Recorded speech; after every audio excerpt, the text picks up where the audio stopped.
Speculative Space is a research project based at HAW Hamburg, and we are a group of 8 researchers from philosophy, political theory, and design. The main question of the research project is about the epistemic potential of speculation, or speculative design in specific. In other words, we ask how the notion of speculation engages with the world and vice versa, and how knowledge is produced through speculative work. The term speculation means to make claims that lack a so-called rational basis, or on an even more general level, you could say it means to make claims that will only turn out to be wrong or right in the future. We assume that there cannot be just one true form of knowing, but many possible forms of creating knowledge, insight, and making sense.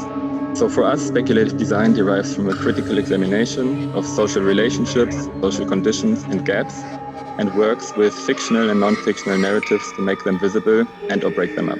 Embedded within this research project is this series of talks, Potentials of Speculation. And this semester we ask, what does speculation mean in feminist practices? What role does speculation play in the writing of history? And on what basis can we speculate about worlds to be built?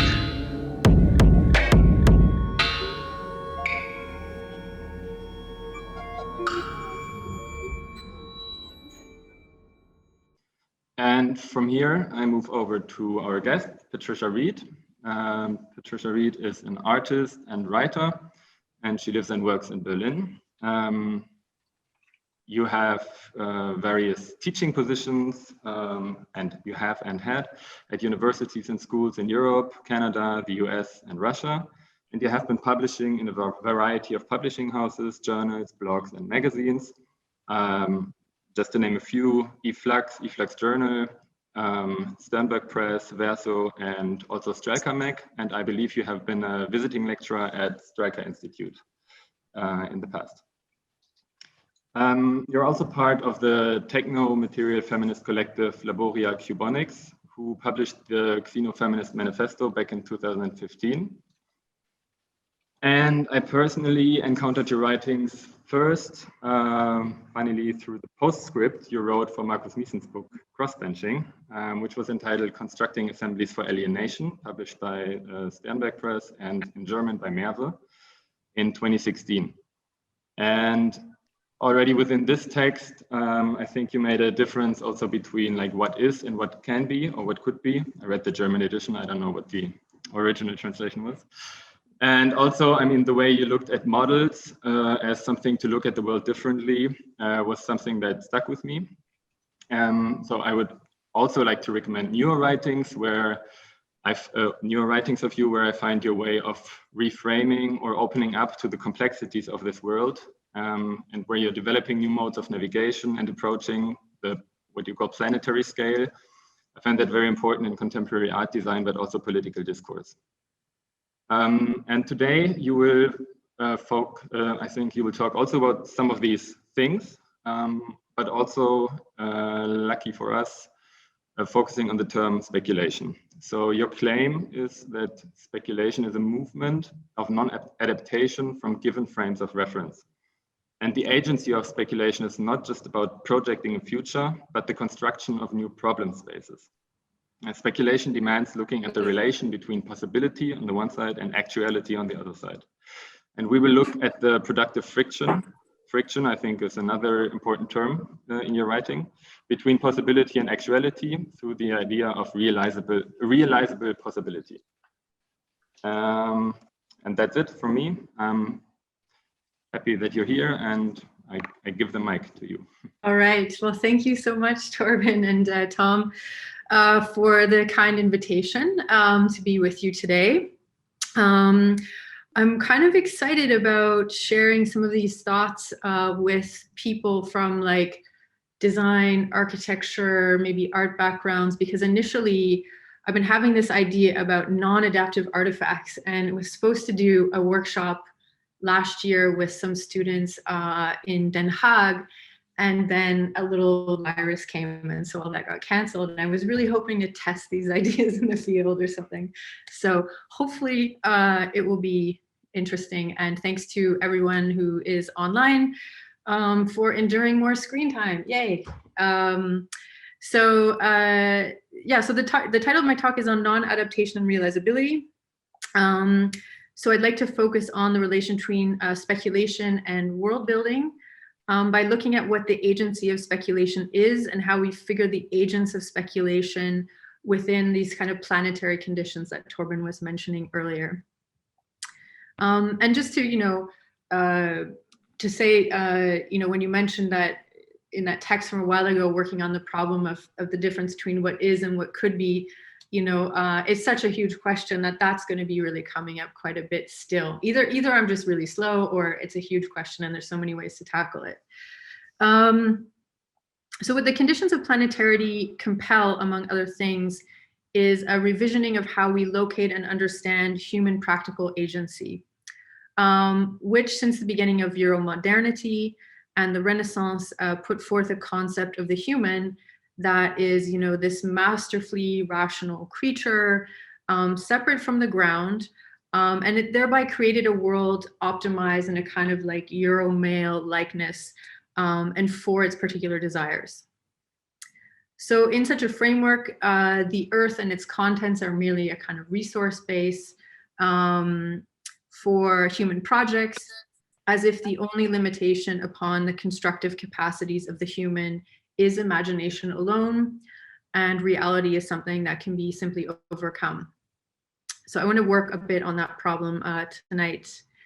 The point is, this point is important to raise, I think, within the context of our field in art, design, and architecture, since the kind of ubiquity of this term, speculation, is often bound to a sheer celebration of human imagination. As if imagination as such, always implies something productive, something useful, or, something good, or that imagination will always bring betterment, right? And secondly, if we address speculation only in terms of imagination, we kind of remain a bit trapped in the realm of pure ideas. And we're kind of removed from material and historical conditions. So in so doing, we end up reproducing the same sort of human subject separate from its milieu. So of course, this is not to demean imagination. Imagination is a crucial component of speculation, since it's ultimately the capacity to make, mental images of something that is not present, or may not even exist in actuality. The practice of speculation, right, and not just speculative thought, but we're talking about speculative practices. So the practice of speculation entails an interaction with material reality that constrains what can be done, right? We can't simply do anything, do everything. And this is even before we begin to speak of what ought to be done from the perspective of mutable human social worlds.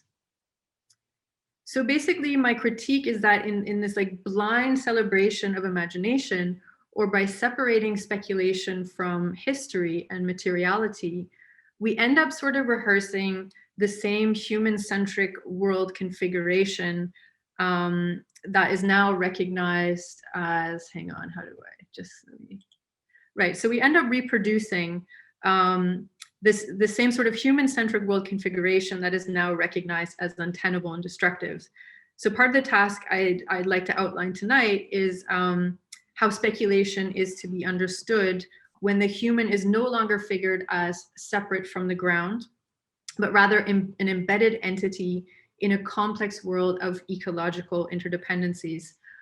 You'll have to excuse, some of the slides tonight are a little bit slide adjacent. I figured this was a fun one to share with people who are maybe often in AutoCAD software. We can maybe discuss it later, but basically this kind of invention of modern space from the Renaissance is very much with us, right, in the sense that it's often baked into the kind of neutral stage of most of our modeling software.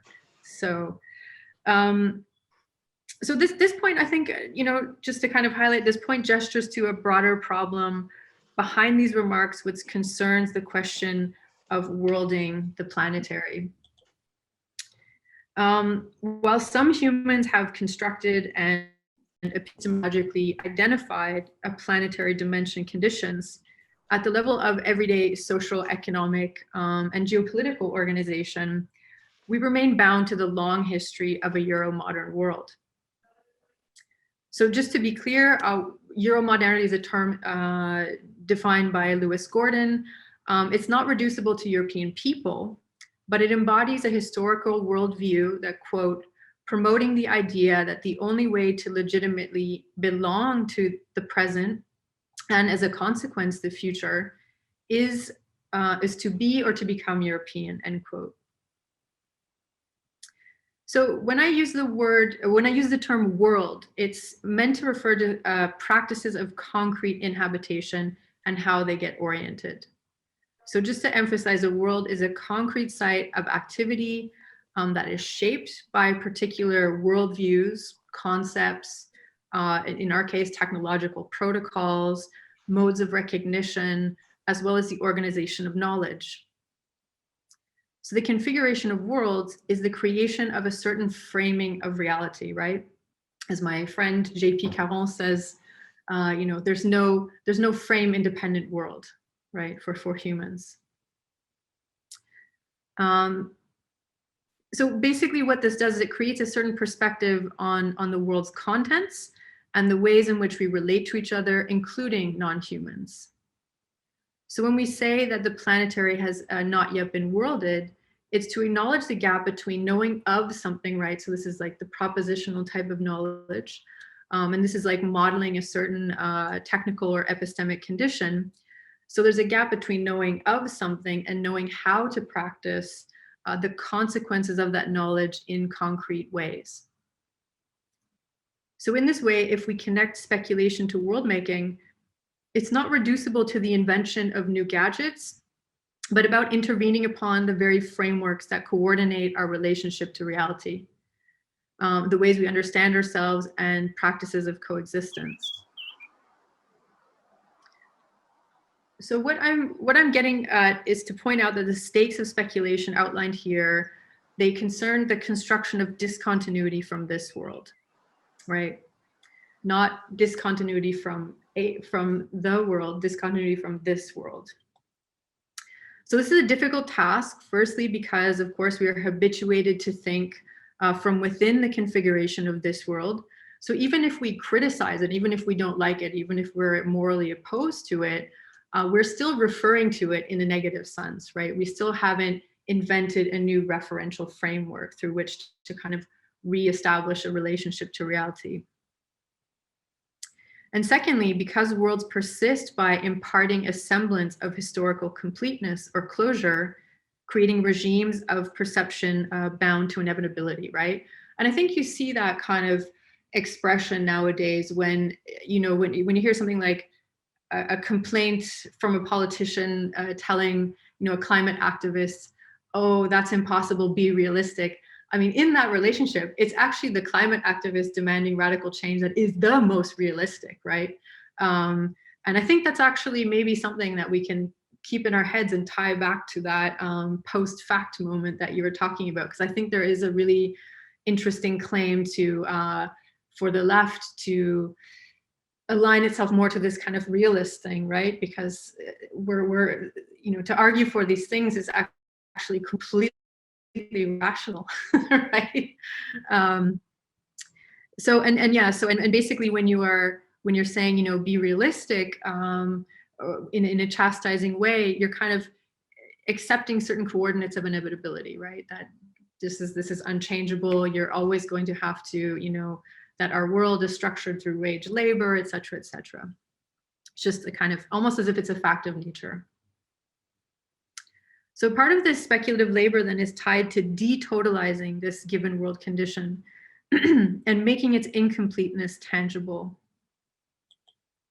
It's in this way that speculation stands in contrast to critical reflection, as Reza Negrestani notes, since reflection is bound to that which is allegedly immediate, what is understood as given, or what has otherwise become naturalized. So speculation can be understood as a vehicle through which to destabilize the apparent order of things, their identification, and our relationship to them, including the very ways that we, relate to ourselves as well, right? That's I think one thread going through my work, largely influenced by Reza Negrestani and Sylvia Wynter, who we'll talk about now, is also to think of the human as a a design challenge. And I don't mean that in terms of cyborg and adding additions. I mean conceptual sort of overhauling what it means to practice being human. And so for the polymath Sylvia Wynter, it's not enough to just call her philosopher. She did it all. She's still alive and she's doing it all. So for the polymath Sylvia Wynter, it's exactly this human self-conception that serves as a kind of primary reference point that determines the configuration of worlds. And she goes as far so far as to claim that there can be no paradigmatic historical change without a corresponding transformation in the concept of being human, right? So this is quite important. So Wynter calls these kind of human conceptual idealizations, she calls them genres of being human. And they basically serve as a framework for organizing practices and norms of social life. So you can almost imagine it like kind of like it's a gravitational anchoring thing. So everything's kind of like oriented in reference to this kind of idealized human subject. And of course, she's coming at it from a decolonizing angle and looking at how the kind of referent human subject produced from early modernity from the Renaissance onwards, how it collapsed, the diversity of humanity into a single referent European male human, basically, that then served as a kind of that lubricated the legitimacy for practices of colonizing, of civilizing cultures, and so on and so forth. But nonetheless, this is still kind of like almost like a systematic explanation that she has here. So basically, genres of being human function like a template for human forms and so-called proper activities, appearances, motivations, or behaviors. And so moreover, it's an idealization that's reproduced through social and economic structures that incentivize adaptation to the human genre concept that belongs to a particular historical period. So of course, in our moment, this would be Homo economicus, right? If you are not able to perform to that mode as a, as someone that can accumulate wealth and is motivated by accumulating through accumulation, then you fall outside of this referent we of humanity. So this self-reproducing feedback loop, what Wynter, she takes this from the work of Frantz Fanon. She calls this a sociogenic principle, right? So it's this kind of self-referential system that is like all the kind of knowledge orders, the way taxonomies work, the way categories work. These are all kind of correspond to this kind of primary idealization of how the human is idealized. And of course, excluding all other, or subordinating, I think is more the better word, subordinating all other practices and modes of knowing that don't conform to this particular regime. So this human is, it's a genre concept. It becomes internalized as an unalterable fact, right? So it becomes this kind of, what was conceptual becomes almost like treated as if it's a fact of nature. And it's one that's often unconsciously practiced. It shapes both knowledge claims and organizations of social life in accordance with this self-referential conception. So this is where we can get to this interesting epistemological angle that a lot of your series is also kind of focusing on.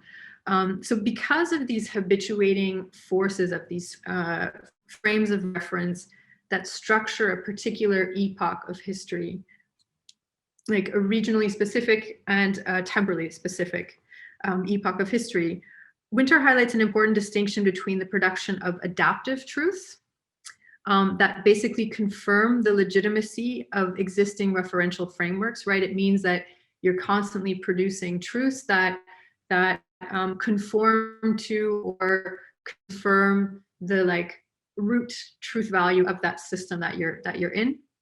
And she contrasts that to truths in general, right?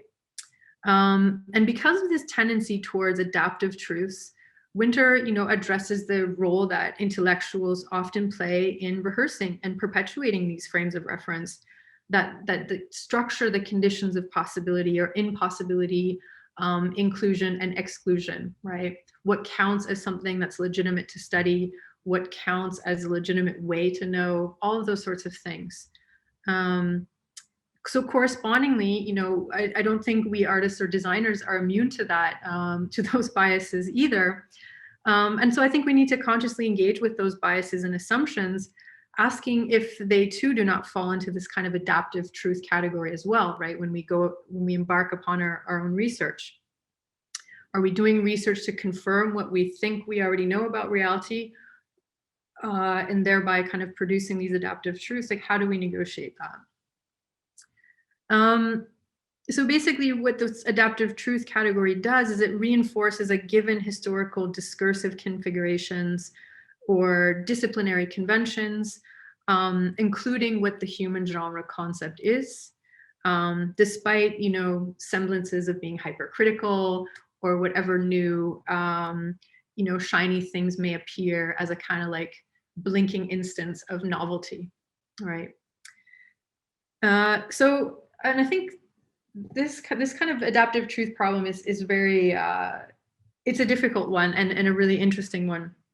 But it's because of this problem of adaptive truths, right? That basically these kind of, the knowledge regimes that circulate in worlds, they confirm the kind of completeness of the world as if it cannot be changed, right? And that's basically how they work.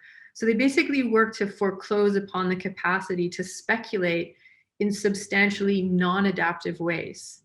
And for this, she turns to Thomas Kuhn's theory of scientific paradigm shifts, and she basically applies it to kind of social systems. So for Kuhn, a paradigm is understood as a kind of cultivation and discursive conditioning of a historic milieu that enables certain pathways of research, pathways of thinking, pathways of arranging things in the world, while it disables others. So furthermore, discoveries and inventions within that particular configuration can be bracketed as belonging to a certain period, right? Like there's certain breaks, there's certain like scientific ruptures, basically, that, the paradigm just sort of radically shifts. So like Copernicanism or something like this would be one example.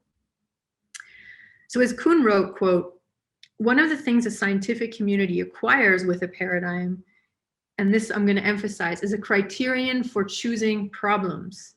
So that's my emphasis, that's not Kuhn. So criterion for choosing problems that, while the paradigm is taken for granted, can be assumed to have solutions. To a great extent, these are the only problems that the community will admit as scientific or encourage members to undertake, end quote.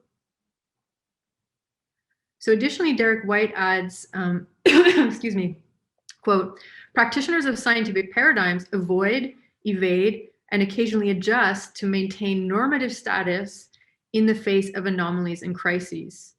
Not because a paradigm has, some kind of superior explanatory power, but simply in order to save the framework," end quote. And I think the one example that really that hammered this home to me was, the response to the 2008 financial crisis, right?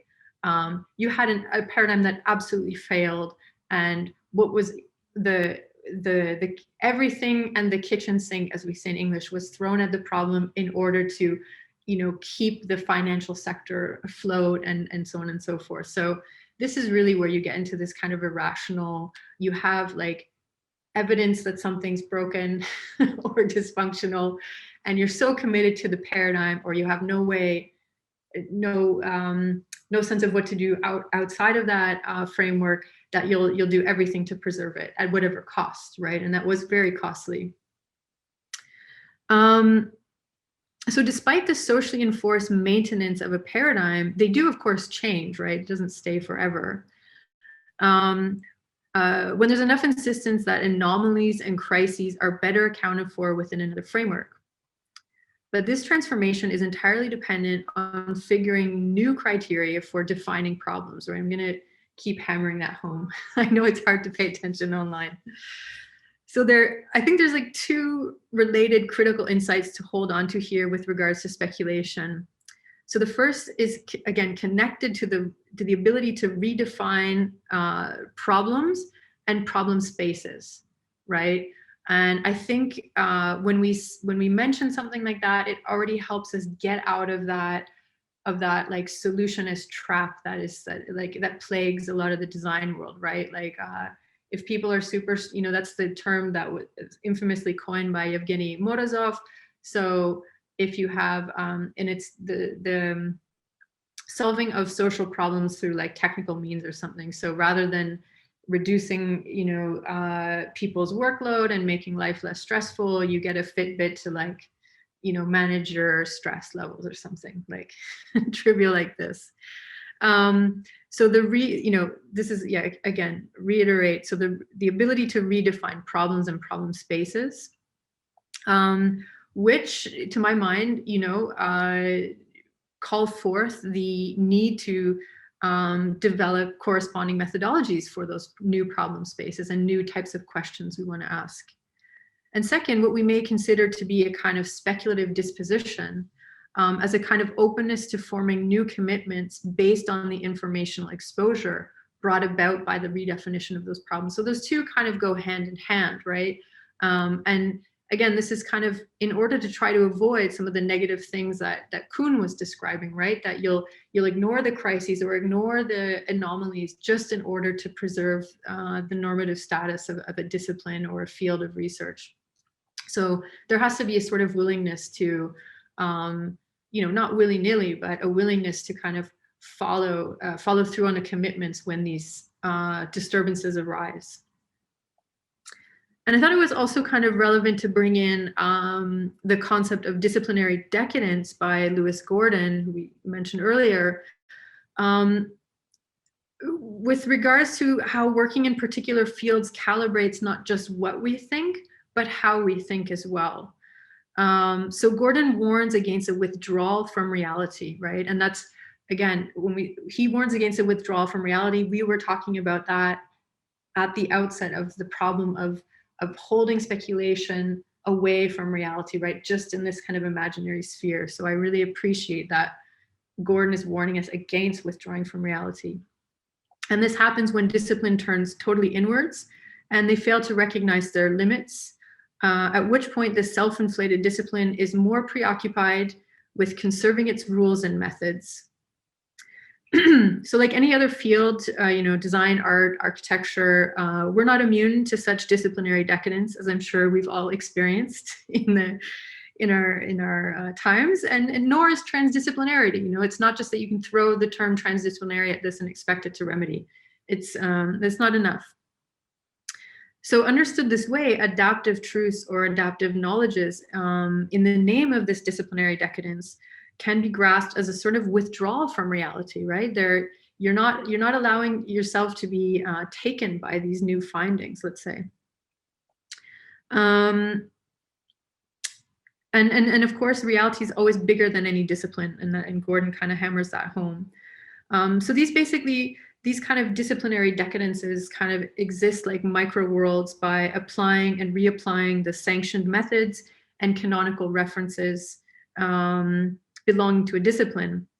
And, I think it's also deeply problematic that so much of institutionalized education, especially at higher levels, incentivizes this mode of practice, at which point learning is skewed to the mere, apprehension of the codes, the languages, and the methods of a field, rather than learning understood as a practice of revision.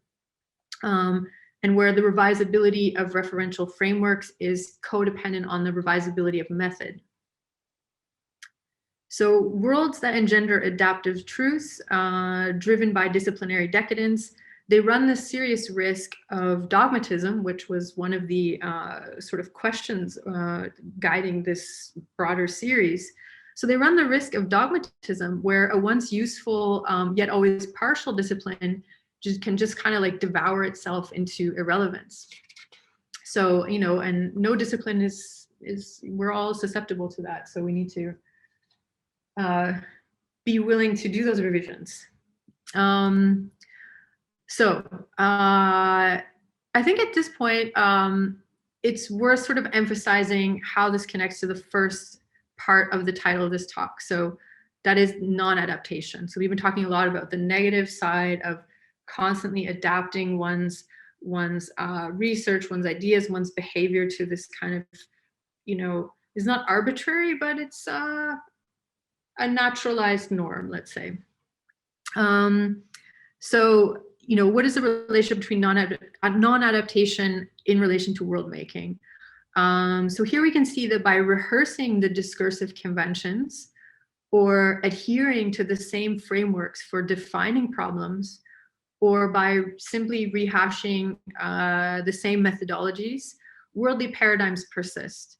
So adaptive truths yield the reproduction of existing world configurations, right? And so we want to contrast that to, so those kinds of procedures, and again, it's not always negative, but it reproduces a world, right? It doesn't introduce that discontinuity that we had talked about earlier, which would be the sort of ultimate demand of a speculative practice, right? Obviously not one person, but it's a collective process, but nonetheless, right?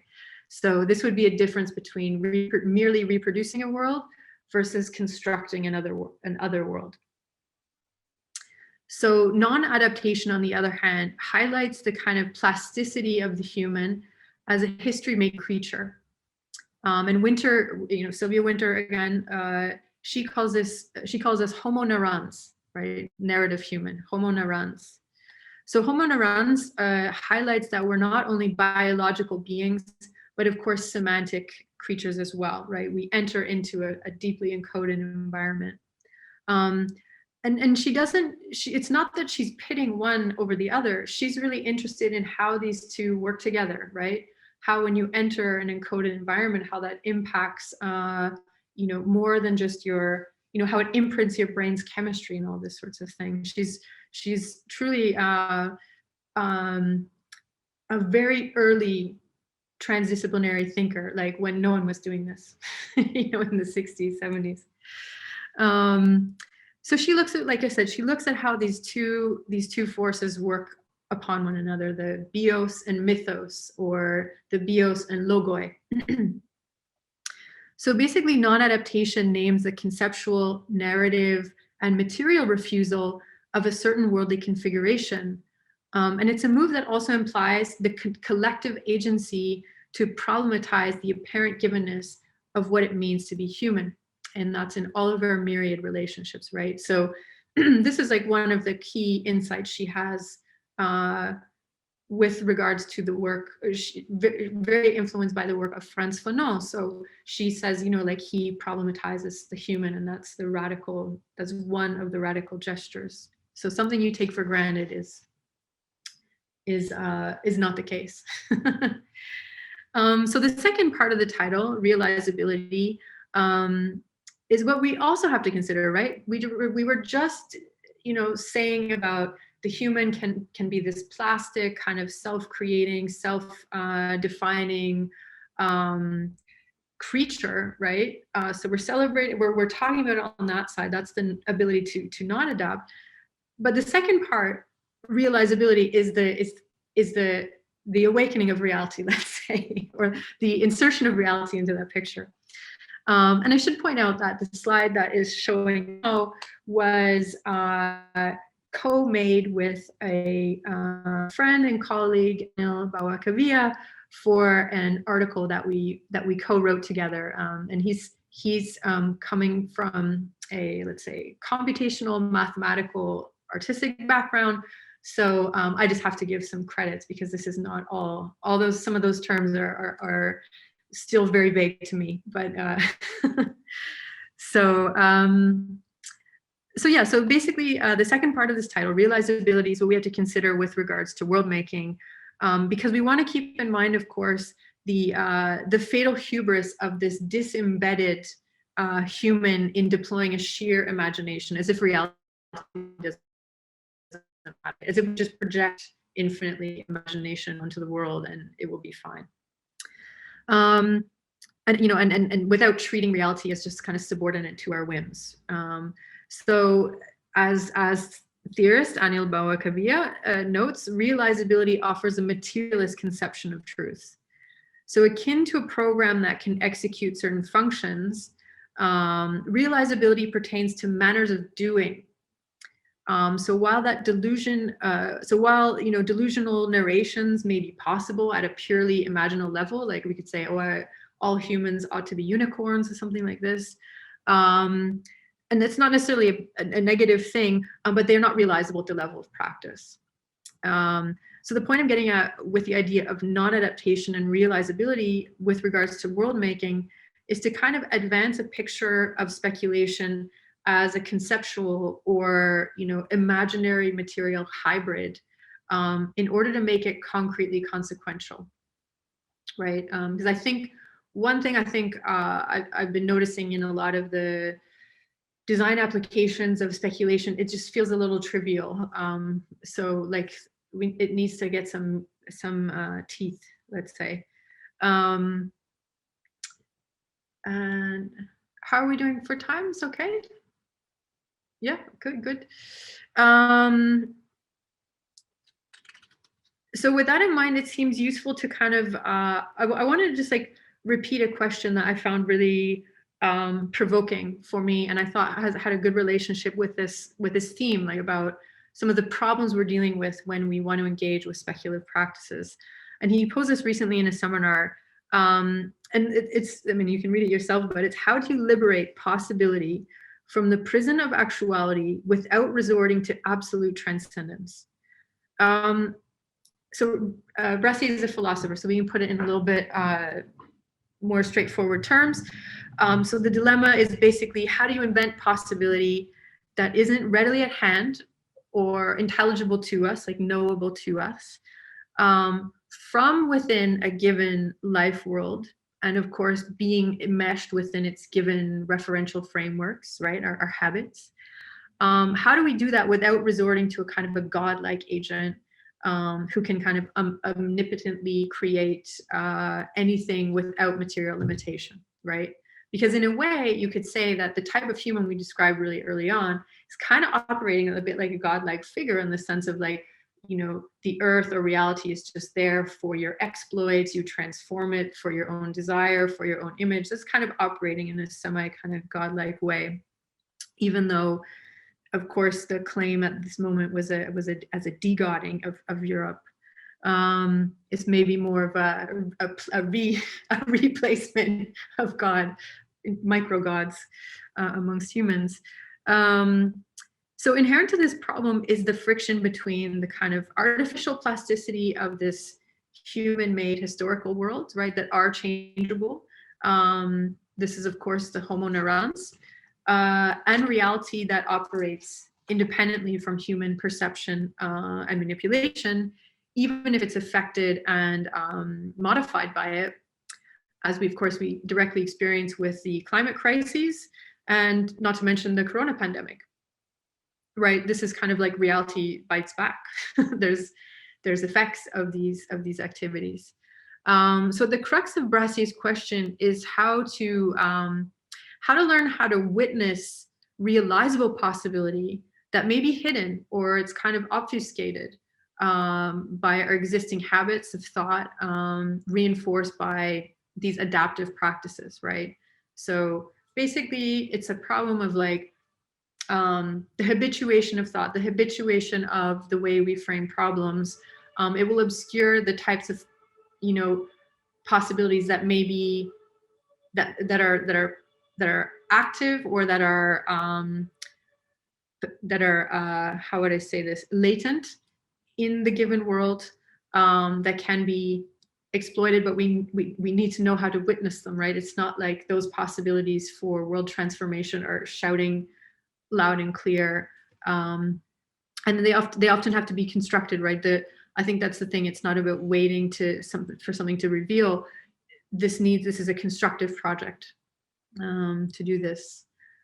So the problem of witnessing the existence of what we call like realizable possibility of other worlds from within this given world that obscures the perceptibility of this possibility is a problem tied to seeing beyond the sort of patterned regularities that enclose a given world.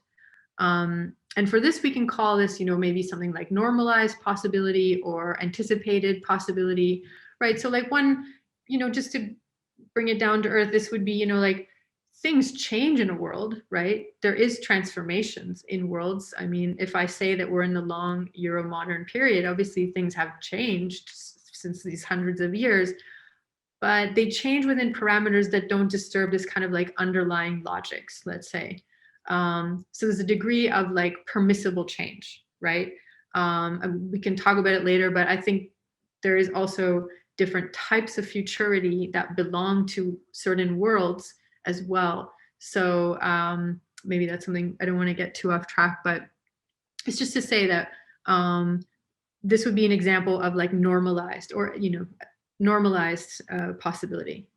And this can be in distinction to possibility as such, right? So similar to how Winter was talking about the problem of adaptive truth versus truth as such, we have kind of anticipated possibility versus possibility with maybe a big P.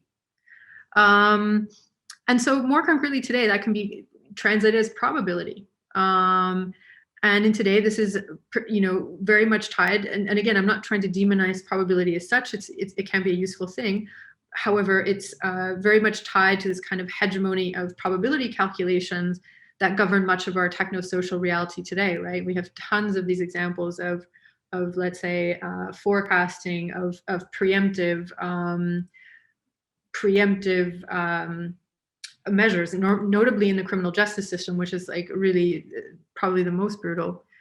And so basically what this kind of probability kind of operates as, this is a quote from Bernard Stiegler, the probability operates as, quote, the entropic tendency towards the elimination of the diverse, right? And I think this is really crucial because if you look at the logics of, say, late Euromodernity, which is globalization, the logics for an ever sort of connected world are always done with a kind of ethos of homogenization. So you get like, the proliferation of monocrops, of like a single way to be human, all these sorts of things. So it's a kind of like complexity reduction, even if technically there's an amplification of dimensionality of the world. Yeah. So I find this quote quite powerful, right? The entropic tendency towards the elimination of the diverse. So notably, Stiegler highlights the category of the improbable insofar as the improbable resists calculation or even recognition within a given framework, which furthermore deals a blow to information as a mere result of calculation, right? So if we kind of like bounce this back to what we were talking about with Thomas Kuhn's thing, right? Where you're kind of like want to reject these anomalies or these surprises that may disturb your coordinates of common sense. He's kind of getting at hinting at the similar thing, right? So the exposure to improbable information, as we can recall, is constitutive of the transformative potency of speculation, right? There has to be that willingness that speculative disposition to kind of let for the commitments to kind of flow from it. So according to Winter, the liminal or improbable perspective, unlike the adaptive perspective, can provide, quote, an outer view from which the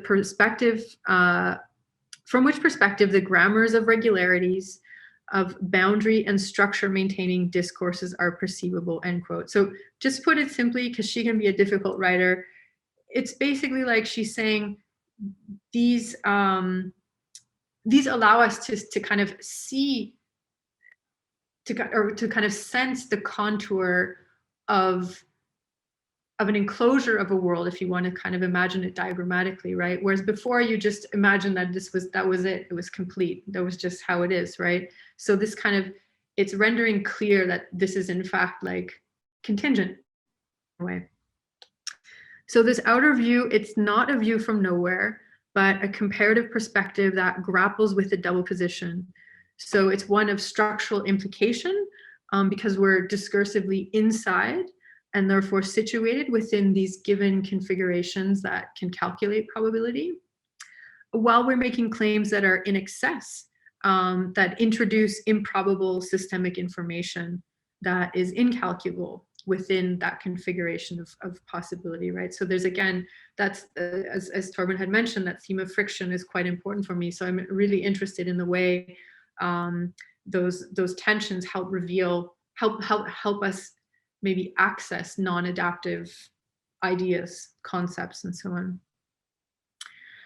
So it's through this imminent conflict with a discursive kind of border enclosing a system of self-reference, so this is the inner view, that new concepts emerge through which to perceive frameworks beyond this border, so an outer view.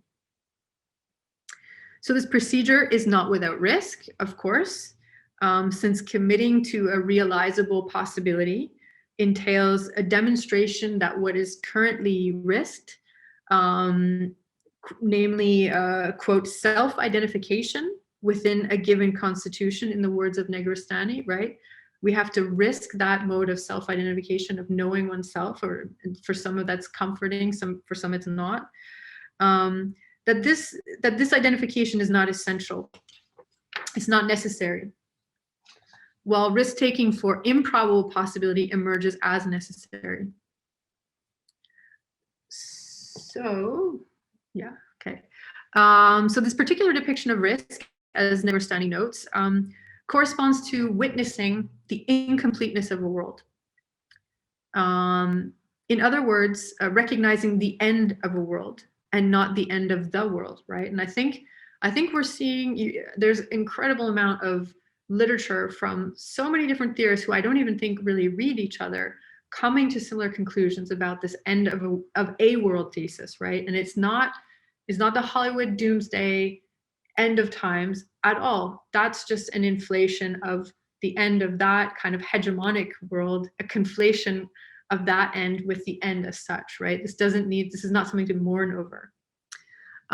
So it's a question of recognizing, of learning how to witness this end of a world scenario, right? And like I said, it is risky, it's turbulent. But the labor of Homo neurons, right? This is our new human creature that is both bios, mythos, bios, logos. So Homo neurons, it's conjoined with such a picture of risk as it struggles for historical world incompletion, of demonstrating that the self-referential closure of a world to be unnecessary, unjust, or untrue, right? If it's a confrontation with its adaptive truths. And this is a kind of onerous process without guarantee. So epistemic or paradigm shifts occur not only as a critical recognition of this improbable possibility, but as the risky realization, right? The concretization, the kind of transformation of these ideas into a practice, into some sort of like gestural material commitment. And the term for such transformative shifts in referential frameworks is an other world. And its coming into existence is dependent on the risky process of constructing this outer view. So this is an improbable vantage point that is never given advance and can be considered non-adaptive. So I'm just done, but can I have like 5 minutes? Is that okay? Yeah, sure. 5 minutes is okay. Is that all right? Can someone nod? Yes. 5 minutes, okay, okay. Yeah, since we're in like a design and architecture context, I thought it would be like useful to consider what roles we can play in. Sorry, is the internet? Did I freeze there? Okay. Yeah, to kind of like what roles we can play in providing sensible opportunities from which to experience from a non-adaptive perspective, right? Because I think that's something that our fields can.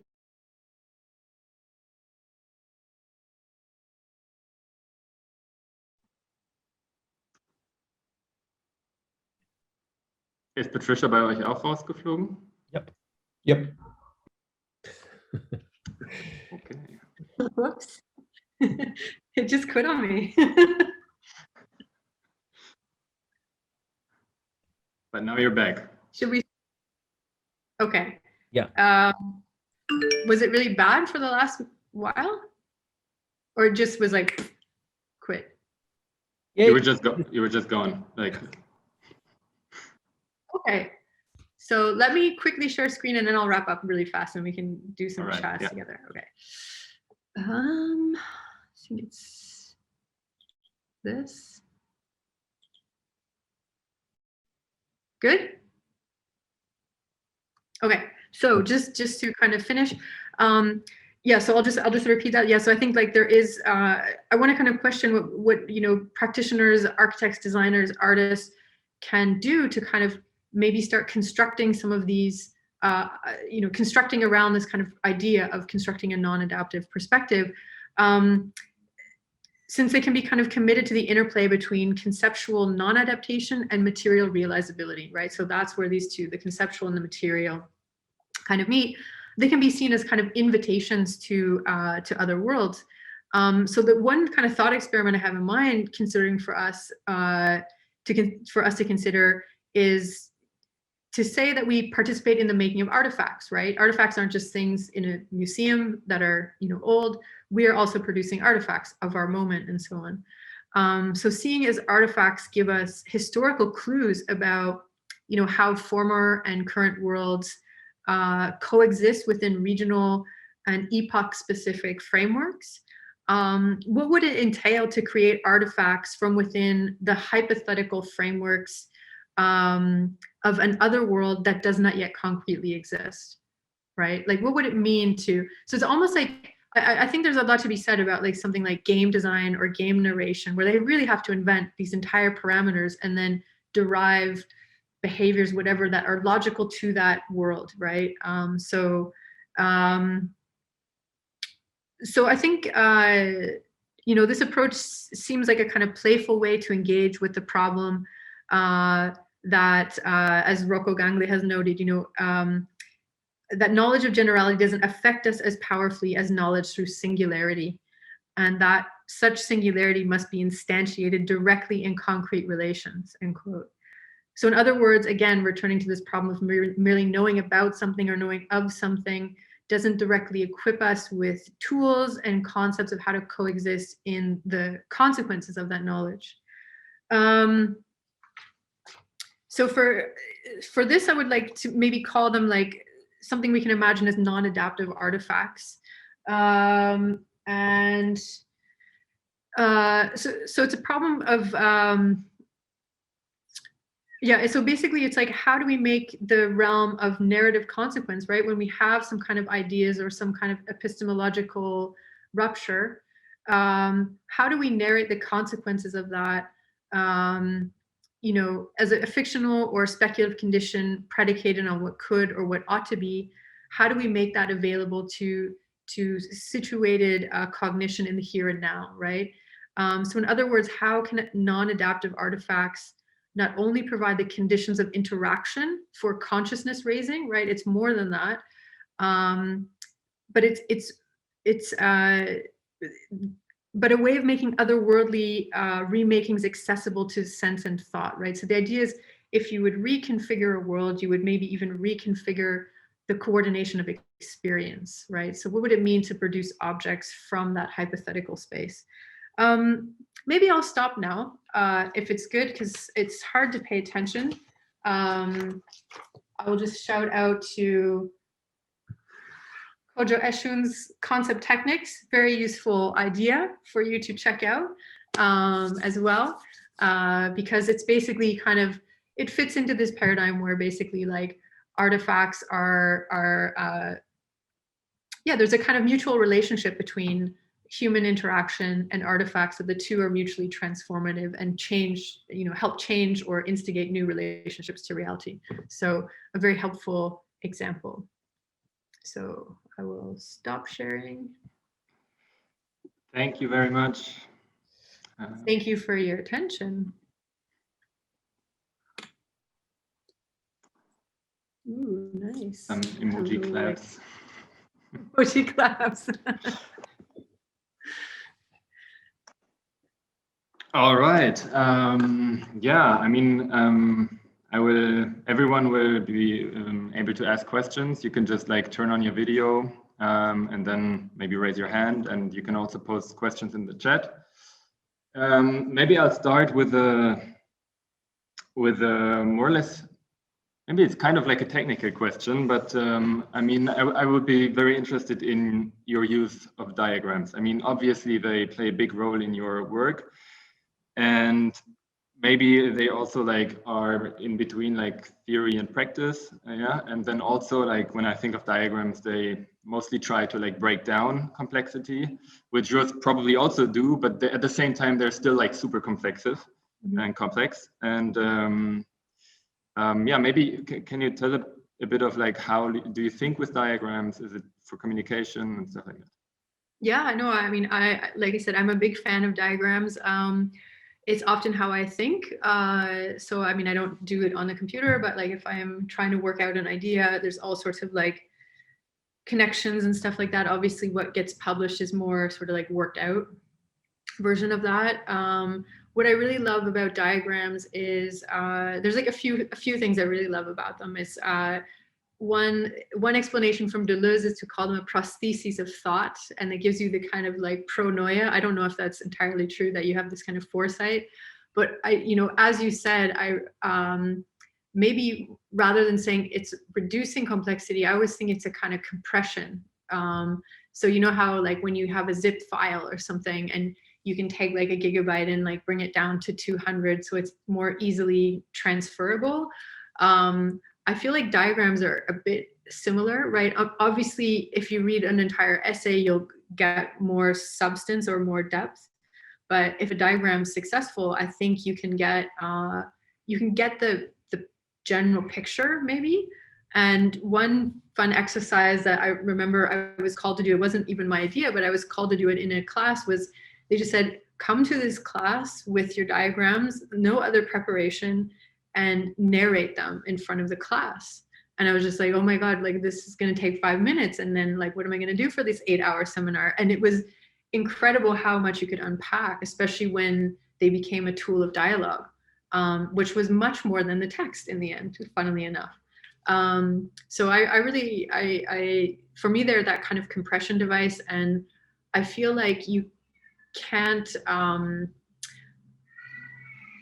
really like make stuff up in a diagram. You can get away with things in text sometimes. We all do it. Like we're not entirely sure, we use some clever wording and get around the problem and save it for later to work through.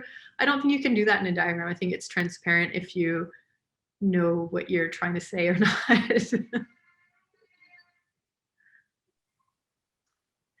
Yeah, that's interesting. I mean, like, normally I think they're published with your text, right? So you have like both sides, and maybe you can be guided like with switching in between.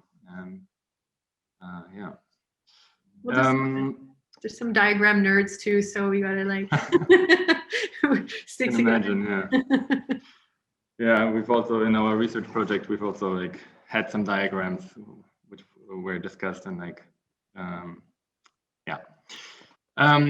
Maybe I read like one thing from the chat, because Carrie Facer wrote that a really interesting talk, Patricia, thank you. I have to go, but I was wondering how your approaches here relate to the history of critical future studies, which focuses on lots of the same questions. Sorry to have to leave. Thank you for organizing this. Although she had to leave, or he or she had to leave, do you still want to say something about this?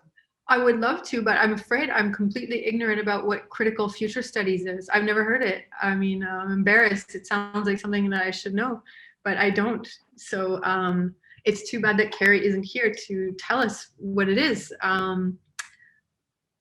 But I think, well, maybe, okay, just to not just totally push away the question, one thing that I really wanted to think about in the kind of, let's say, critical reflection on how speculation, or how I see speculation being used in the fields that I'm interacting with, right? Because it can be often really just like pretty dumb, right? Like just some kind of like future gadget oriented thing, and this kind of the proliferation of discourses since the mid 2000s that were like talking about the cancellation of futurity. Like I feel like this kind of future twist is like a lot in response to this kind of to those diagnoses, and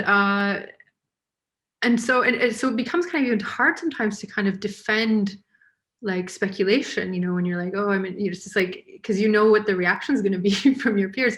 So that said, I think what really helped me to feel better about engaging with it in a you know, hopefully thoughtful way, was to think about it like, rather than like this kind of quest for futurity, it's like we producing new histories, struggling for new histories, new historical configurations. And that's definitely one thing that I can, you know, admittedly say, I think the experience of the pandemic has really, and I know I'm not alone in this because I've spoken to colleagues and friends, this really kind of, you get this, if you didn't really feel yourself as a part of history at a certain point, this moment feels like it's very historical somehow. So that commitment to pursuing, you know, a different historical configuration is quite like palpable now, I think, even in a visceral way. It's somehow like maybe it's a bit off topic, but it's somehow interesting because what I remember is that there were also like master classes who named their last exhibition like the Lost Year and stuff like that, which would actually like, or for me, like resonates more in like, okay, this is no history. Yeah, we lost this year. This will not be in the. So it's also like a bit like how do you say, schizophrenic maybe. Sure. Yeah. I mean, it's lost in terms of, well, there are many lives lost, so there are literal material losses, but there's a big restructuring happening now, and we have no idea what the aftermath is. We don't know what the you know, economically, also when we think about like you know, India, Brazil, that have just been devastated, you know, like what is the collective trauma going to be from this?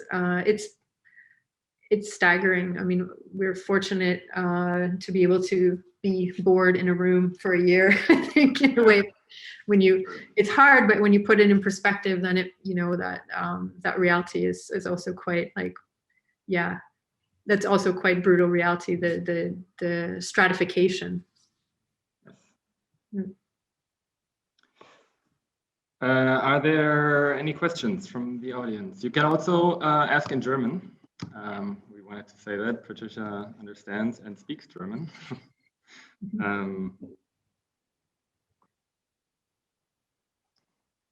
Katja, you want me to read it? I can read it. Katja wrote, I don't know if that is a question that really builds on your talk, but as a designer, I wonder how this cosmological integration is relevant for my design objects.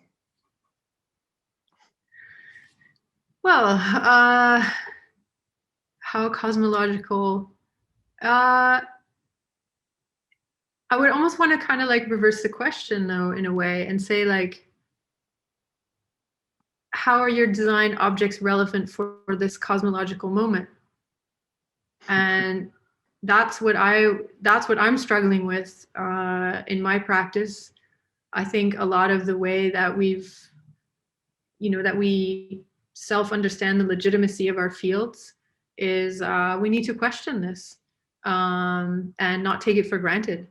So I'm deeply invested in, you know, I'm coming more from the fine arts, which is, you know, maybe it's more corrupt because it's like, you know, big money and all these things not coming to me, but in general, it's maybe more posh or more associated with extreme wealth than the design world.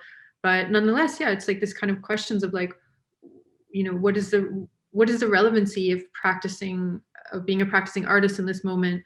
How do you want to treat that? And obviously everyone's got to adjust those kinds of material responses based on your thematic interests, your, you know, what you want to say. But I think, you know, sometimes having this, I know that there's often a tension in the design and art worlds about like getting too theoretical, and I understand that criticism, because making is not theorizing. It's very different type of work. But nonetheless, I feel like sometimes, you know, theory also helps us like train our intuitions that we're going to like, again, frame the problems differently. We're not going to maybe a problem that we maybe thought was self-evident, you know, several years ago, maybe through some more reflection, we're going to come to see it in the problem. We're going to frame the problem in a different way. And therefore our material responses to those sets of concerns would be, you know, intuitively even different. It's not that you have to kind of have this explicit thing, but I think theory is also a way to train your intuitions, is to training different ways to see things that you maybe wouldn't see it that way at face value. You know what I mean? This is probably also the frame of reference you sometimes refer to, right? Mm. Like with what happens if this changes, Mm. and how do we change it? Mm-hmm. And obviously these are all collective questions, right? Like I think that's the other thing. Like a lot of our, you know, maybe architecture and design less so, but certainly in the visual arts, it's a highly individualized field. Getting a bit less so with more and more collectives happening, but nonetheless, but still small scale. And obviously the things we're talking about are like only at a very large social scale. So it's also a question of, you know, understanding, possessing a better understanding of what that relationship is from the, you know, from the micro scale to a bigger scale, right? I think there's a lot of these like rethinking those types of relationships that we're not necessarily trained to do, right? Like coming from a visual arts background, I'm come from North America, which is kind of the pinnacle of individualism, right? It's like how to understand oneself in a different way, and in that kind of, you know, layered dimensionality that is constitutive of what we're talking about as a planetary space, which is still itself a speculative kind of term. I haven't seen that modeled or anything yet, right? Yeah, I think like you're right. We're like, or most of us are probably not really trained in thinking collectively, actually, and that's also what we like notice in working together in a research project like this. Yeah, like how do you actually think together, and how can like this thinking together maybe also like then expand on like the frames of reference you think in, or like stuff like that. Let me read another question from the chat from Stefan Kraus. Speaking of imagining artifacts out of other potential worlds, recently some people on Twitter noticed this phenomenon, quote, future without art, that these artifacts vanish from modern science fiction movies. Do you think the absence of these objects shows rather a form of hopelessness or cluelessness? I'm not sure I totally understand. So recently we have Twitter notice artifacts vanish from, like which art, like art objects from the films vanish?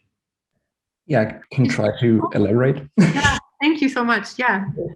So I've been fascinated with this thing.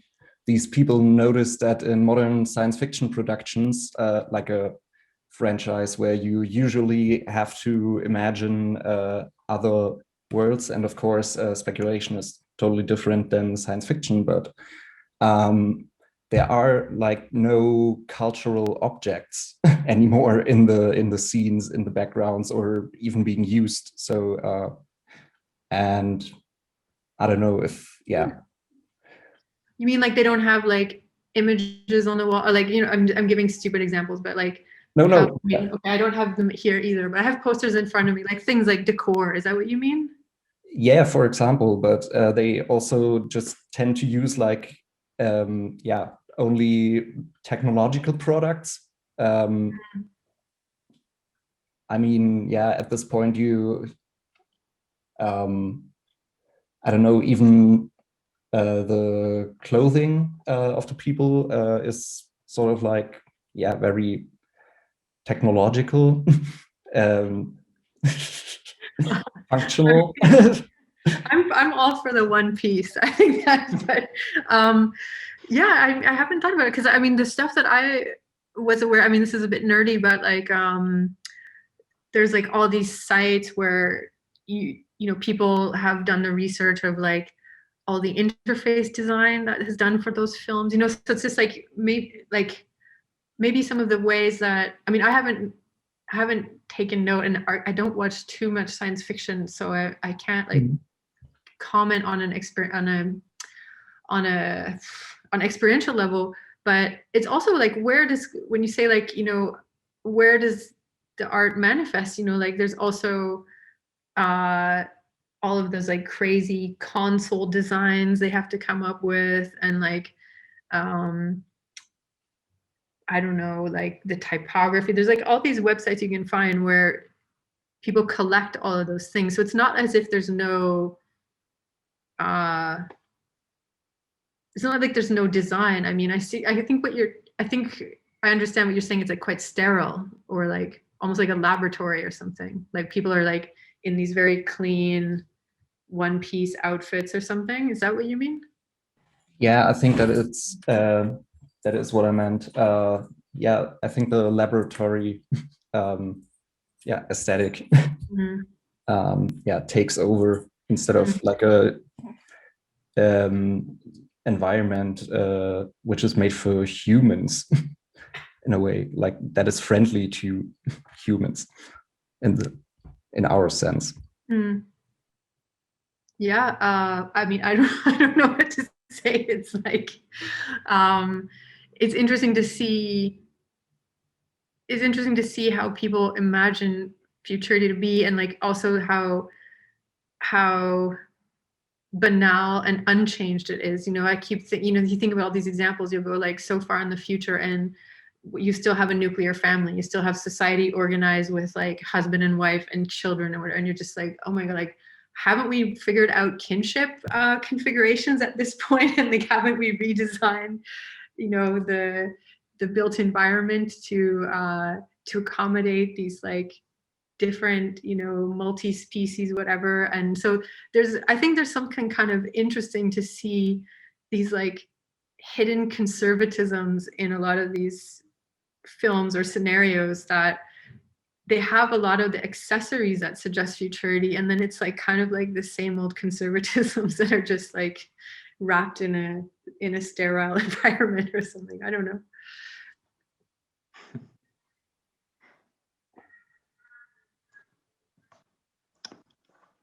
Maybe we have. I think we have time for like one more question if anyone wants.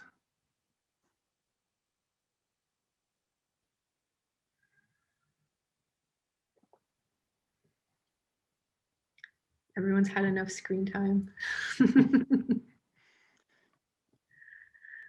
Okay, I mean, then maybe I think we'll wrap it up here. Thank you very much, Patricia. Thanks everyone for joining.